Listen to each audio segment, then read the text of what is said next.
Are Khatana साहब, दौसा से विधायक और प्रदेश सरकार में मंत्री मोरारी लाल मीणा जी, थोड़ा बैठ जाओ भाई सब, 10 मिनट की बात है, शांति से।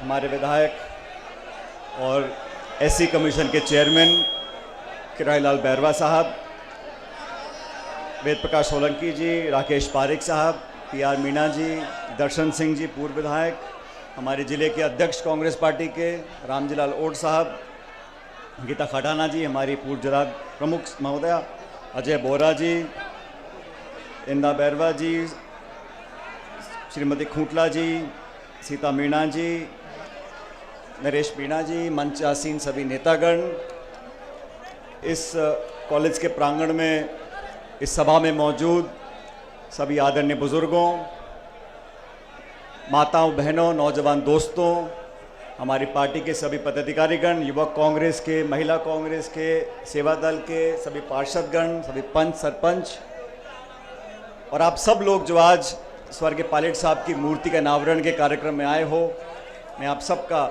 अभिनंदन करता हूं, धन्यवाद करना चाहता हूं कि आज इस खूबसूरत मूर्ति का हम सब ने मिलकर अनावरण किया। खटाना जी क्या है, बहुत जल्दी घबरा जाते हैं, सही बोल रहा हूं ना मैं? तो मैंने कहा खटाना जी शांति रखो और डरो मत। उन्होंने कहा साहब बारिश हो गई, पानी पड़ गया, देरी हो रही है। तो मैंने कहा चिंता मत करो। फिर उन्होंने कहा साहब वो बीजेपी वाले कोई यात्रा निकाल रहे हैं, कोई मीटिंग कर रहे हैं, कोई हाथी पे आ रहा है, कोई घोड़े पे आ रहा है। और हकीकत तो यह है कि इस मूर्ति के कार्यक्रम को बहुत समय से उन्होंने मुझसे टाइम मांगा था, लेकिन कुछ परिस्थिति ऐसी रही कि कार्यक्रम नहीं कर पाए। लेकिन फिर वो एक, आप जानते हो पुराने खटाना जी को मैं भी बहुत दिनों से देख रहा हूँ, तो बहुत टेंशन, मन में विचलन, ये हो जाएगा वो हो जाएगा, परिवर्तन यात्रा आ रही है, फलानी पार्टी आ रही है, ये हो रहा है वो हो रहा है। तो मैंने कहा सुनो खटाना जी, 100 सुनार की और 1 लोहार की। मैंने कहा चिंता मत करो, हम सब लोग आएंगे। और ये पुराना बहुत लंबे समय का कार्यक्रम होना था, लेकिन हर चीज का समय होता है। और ये संयोग की बात है कि कल एक जनसभा प्रियंका जी ने करी टोंक में। अब आप जानते हो मैं टोंक जिले से, टोंक का विधायक हूं, लेकिन ये मैं कैसे भूल सकता हूं कि मैं सबसे पहले दौसा का सांसद था। तो कुछ संयोग ऐसा बैठा कि जैसे ही हमारी टोंक की सभा कल खत्म हुई, हमारा आज 11 तारीख का प्रोग्राम था। तो मैं धन्यवाद देना चाहता हूं उन सब लोगों का जिन्होंने इस मूर्ति का निर्माण करने में, इस कार्यक्रम को कामयाब बनाने में एक दूसरे का सहयोग किया। और आप सब जानते हो चुनाव ज़्यादा दूर नहीं है। अभी खटाना जी याद दिला रहे थे 1986 में, मुझे अच्छी तरह याद है, मैं छोटा था उस समय, मेरे ख्याल 8-10 साल का होऊंगा। उस समय पायलट साहब ने इस कॉलेज का जब शिलान्यास किया था, तो टाइम था सुबह का 11-12 बजे का, हम पहुँचे रात के 1 बजे यहाँ पे।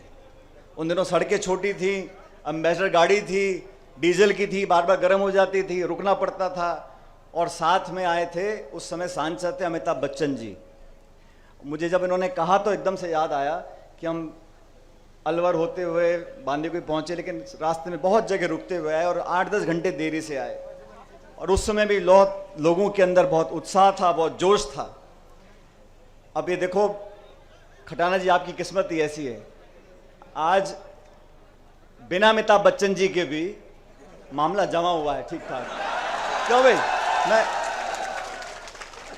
और ये बात भी सही है कि शिलान्यास पायलट साहब ने किया था, लेकिन आज उनकी मूर्ति का जहां भी होंगे वो देख रहे होंगे कि हम सब ने मिलकर उनका मान सम्मान किया है। और इस मूर्ति की प्रेरणा आने वाली पीढ़ियां हमसे आपसे लेती रहेंगी। ये 36 कौम के लोगों के लिए, समाज के लोगों के लिए, जिले के लिए, जो जो बच्चे यहाँ पढ़ेंगे उन सब के लिए एक प्रेरणा का स्रोत रहेगा। अब क्योंकि 2.5-3 महीने बाद चुनाव है और मेरे ख्याल 1 महीने में आचार संहिता लग जाएगी, विधानसभा के चुनाव होंगे प्रदेश में, मध्य प्रदेश में हैं, छत्तीसगढ़ में हैं, तेलंगाना में हैं, मिजोरम में हैं, और आप सब लोगों को निर्णय करना है कि किन लोगों को चुनकर हमने विधानसभा में भेजना है। और मुझे कहने में कोई संकोच नहीं है कि आपके विधायक खटाना जी ने जो दिन रात इस बांदीकुई विधानसभा क्षेत्र में संपर्क किया है, हफ्ते में 6-6, 7-7 दिन घूम घूम कर गांव ढाणी में एक दूसरे से लोगों को जोड़ा है और बिना भेदभाव के, बिना पक्षपात के लोगों को विकास का रास्ता दिखाया है। क्योंकि साथियों, जब पहला चुनाव यहां से कांग्रेस पार्टी ने लड़ाया था खटाना जी को, अपन कामयाब नहीं हो सके थे, लेकिन उसके बावजूद भी संगठन के माध्यम से लगातार इस क्षेत्र की सेवा करी, और जब आपने जिताकर भेजा तो विकास में, संपर्क में, प्यार में, मोहब्बत में, भाईचारे में, जोड़ने में, बिना भेदभाव के विकास कराने में इन्होंने कोई कमी छोड़ी नहीं है। इसलिए आप लोगों को तय करना है, और आपसे मतलब नौजवानों से, 36 कौम के लोगों से, सब लोगों से। ये पुराना क्षेत्र रहा, कांग्रेस का गढ़ रहा, यहाँ से मुरारी लाल मीणा जी विधायक रहे, और मैं तो अभी बांदीकुई की जो सिकराय की हमारी मंडी है उसमें कह रहा था, मैंने कहा बांदीकुई के लोग तो बहुत किस्मत वाले हैं, बटन एक दबाते हैं विधायक 2 मिल जाते हैं। खटाना जी का भी, अब ये माने ना माने, मंत्री विधायक दौसा से हैं, लेकिन मन और मकान बांदीकुई में बना हुआ है। अभी मकान दिखा रहे थे मेरे को बाईं तरफ का जो बोर्ड लग रहा है। लेकिन आज मैं बहुत दिनों, ये बात सच है, बहुत दिनों के बाद बांदीकुई आने का मौका मिला। बहुत से ऐसे लोग जो पहले नौजवान थे, आज उनके बच्चे बड़े हो गए, जिनके थोड़े थोड़े बाल सफ़ेद थे आज पूरे धौले हो गए, पूरा सफ़ेद हो गए। और मैं रास्ते में आ रहा था, वो सीताराम शर्मा जी की हलवाई की दुकान है बाईं तरफ कोने पे। मैंने बहुत पहले वादा किया था उनको, मैंने कहा पंडित जी आपकी दुकान पक्का आऊँगा। आज उनको देखा, मैं गाड़ी से उतरा, उनकी दुकान में गया, उनका पोता इतना बड़ा हो गया, वो 22-23 साल का पोता हो गया। तो समय बहुत जल्दी बीतता है, लेकिन समय के बीतने का मतलब ये नहीं है कि हम आपसी संबंध खत्म कर दें। और संबंध साथियों बनाने से बनते हैं, चाहे घर का भी कोई सगा संबंधी हो, चाचा भतीजा, माई मासी, कोई भी हो, अगर आप संबंध नहीं बनाओगे, और संबंध बनते हैं 2 तरफ से, एक पक्ष जोर लगाता रहे और दूसरा सुने ना, राम राम ना करे, मीठे से बात ना करे, संबंध बनते नहीं। संबंध बनाने के लिए एक दूसरे को समझना, एक दूसरे के दुख दर्द में भागीदार रहना, अपनेपन का एहसास कराना। ताली 2 हाथ से बजती है, संबंध 2 तरफ से बनते हैं। तो समय के साथ साथ जो संबंध गहरे होते जाते हैं वो संबंध सच्चे होते हैं, और समय के साथ साथ जो संबंध कम होते जाते हैं, ये समझ लो कि कमी मेरे में या तुम में हो, अगर संबंध कमजोर हुए हैं तो कमी किसी ना किसी की है।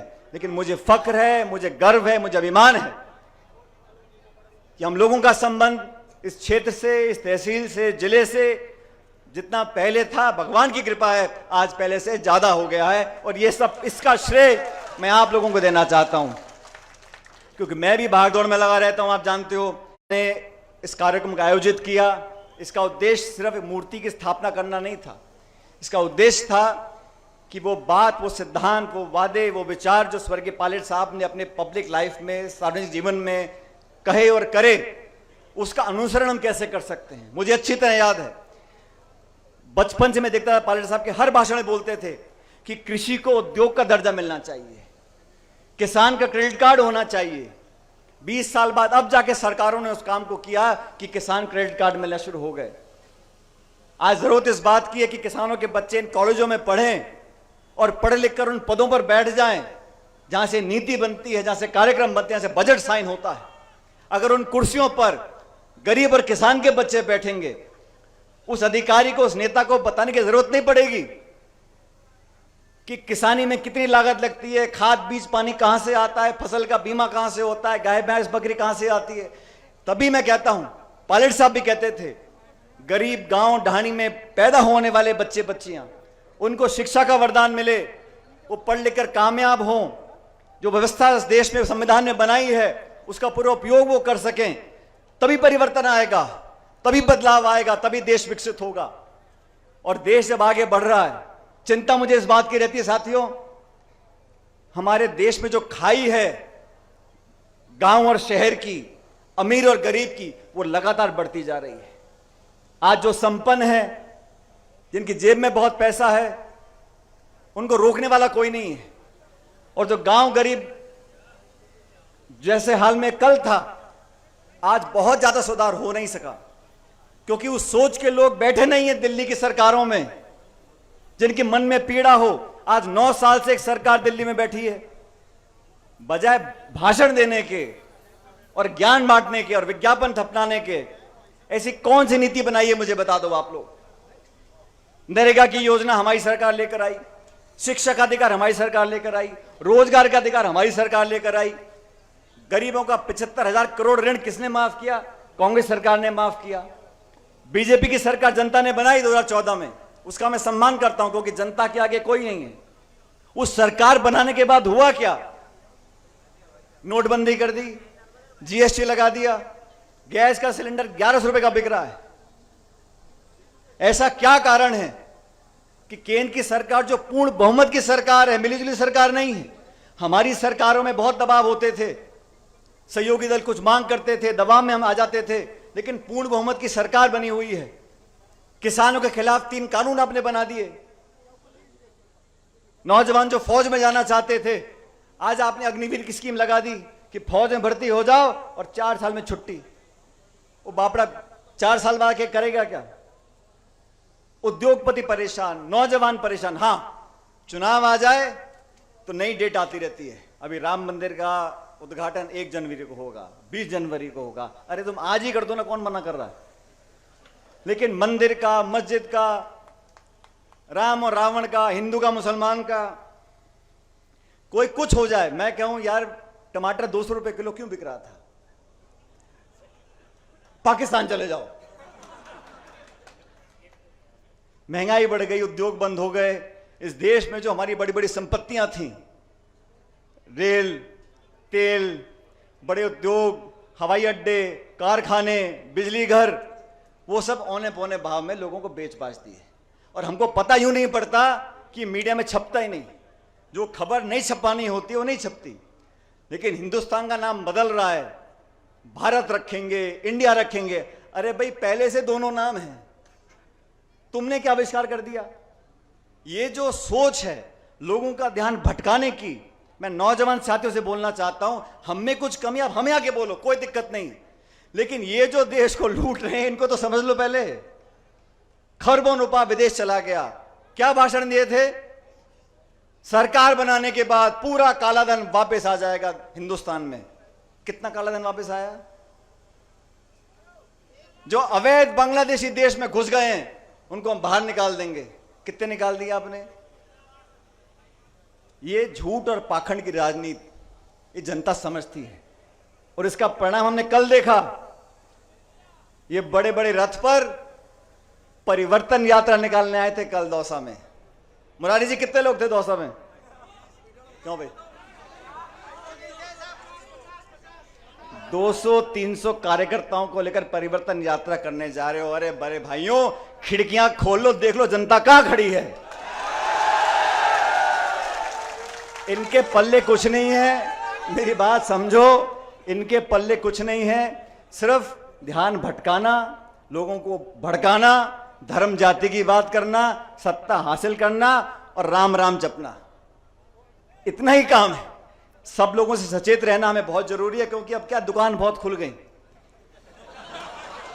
अभी चुनाव से पहले मैं देखूं, नई नई पार्टी बन रही है, नए नए नेता आ रहे हैं। अरे न अरे, अब आजकल और दिक्कत क्या हो गया, देखो, कोई बुरा मत माने, इस लोकतंत्र में सबको आजादी है टिकट मांगने की, चुनाव लड़ने की, और मैं समझता हूं इसमें कोई गलत बात नहीं है। लेकिन कुछ तो सोच लो, जिसकी 1.5 बीघा जमीन बिक गई, उसने खरीदी 2 स्कॉर्पियो, 4 झंडे और चल दिल्ली, चल जयपुर। इसमें कोई बुरी बात नहीं है, वहां तक तो ठीक है। लेकिन जब बाद में निर्णय हो जाए और जो सबसे मजबूत उम्मीदवार हो, चाहे वो किसी पार्टी का भी हो, मैं तो अपनी पार्टी की बात कर सकता हूं, तो फिर सबको मिलकर समर्थन करना चाहिए। ये नहीं है कोई चील में चला गया, कोई गाड़ी में, कोई घोड़े में, कोई बोतल में, कोई हाथी में, कोई केकड़े में, ऐसे नहीं चलता। आप अगर विचारधारा से जुड़े हो तो आपको दिखाना पड़ेगा। और इसीलिए मैं कहता हूं, आप सब लोगों को, ये क्षेत्र बड़ा हो गया, पहले आबादी कम थी, अब 2 लाख 2.5 लाख लोग हर विधानसभा क्षेत्र में रहते हैं।